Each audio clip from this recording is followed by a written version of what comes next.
12 a.m. by Alexander Parker. Something brought her out of sleep. A scream, she thought. It was guttural, near inhuman, and seemed to stretch out into the expanse of night and recede into the dark. She couldn't tell if it had been real. She didn't move, tried to stay quiet, listening for something to tell her. The only sound was the steady loop of the ceiling fan. The red of the alarm clock cast an intermittent, shallow light about the bedroom. Most of the room, though, remained in pitch. Her heart hammered in her throat, and her breath was cut short. She couldn't escape the feeling that she was being watched. The feeling that eyes burned into the back of her hand, and as she lay there on her side, so near the edge of the mattress, she tried to calm herself and slow her heart, but she could not. Her nails bit at the sheets, pulled tight in her fist. She couldn't summon the will to roll over to prove to herself that nothing was there. She stared into the light of the clock. The blink 12 a.m. told her the power had started yet again. Every night it seemed. There was a cold indentation opposite of her where husband used to sleep. He wasn't dead, as far as she knew, just gone. 2 years ago he vanished, plucked right off existence. It was 4 days before his 58th birthday, she recalled. He was happy because he had never grown a thing in his life, yet his herb garden sprawled green and lush in their backyard. They lay down together. He read until she was ready to sleep. Then he switched off the lamp and brushed his fingers down the crook of her neck.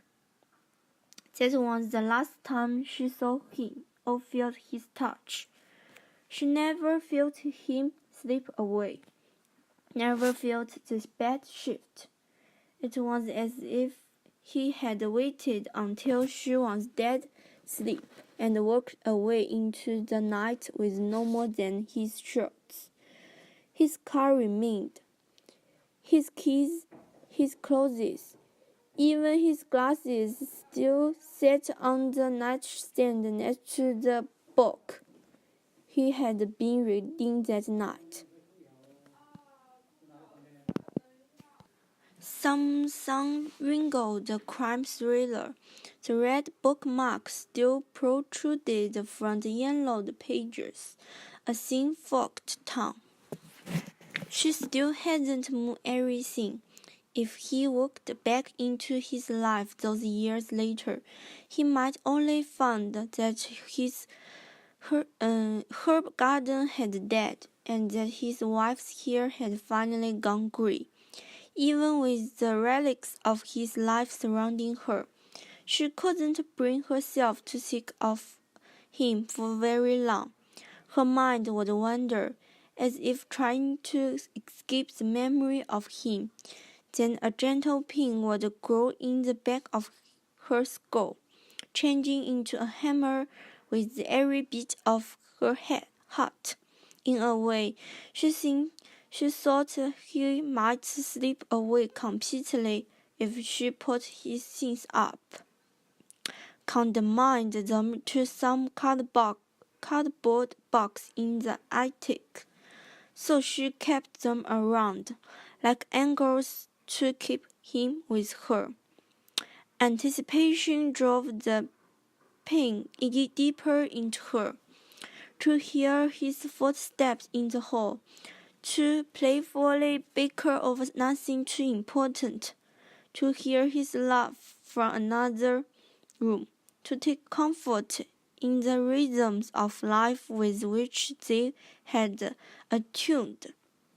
That comfort went with him when he drifted away into the void, replaced by the stillness and silence.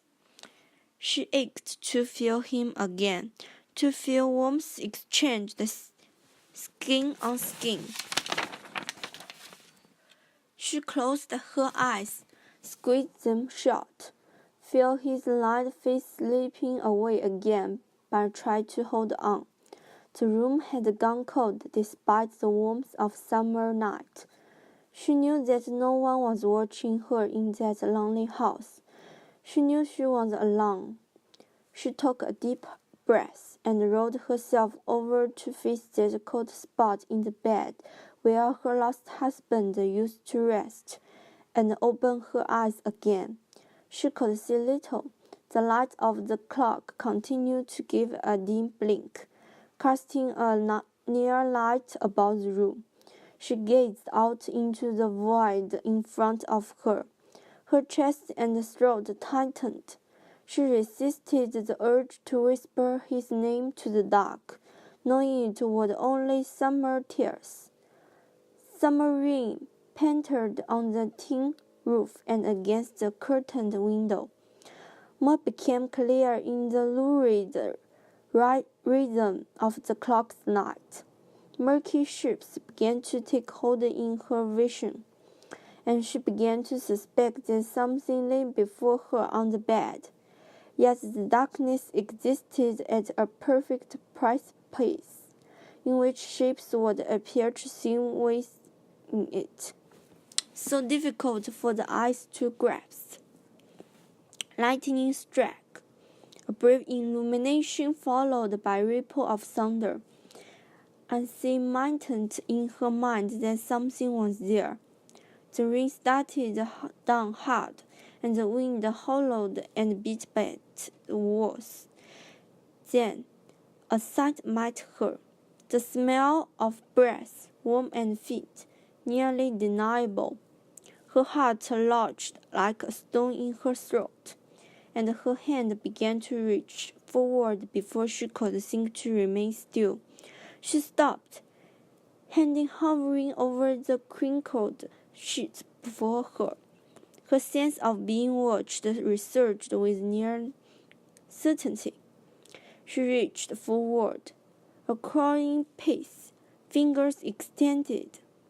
She could swear that the blink of the red light glistened in a set of eyes across from hers. Her trembling fingers stretched through the bank of darkness. She could feel the radiation of body heat.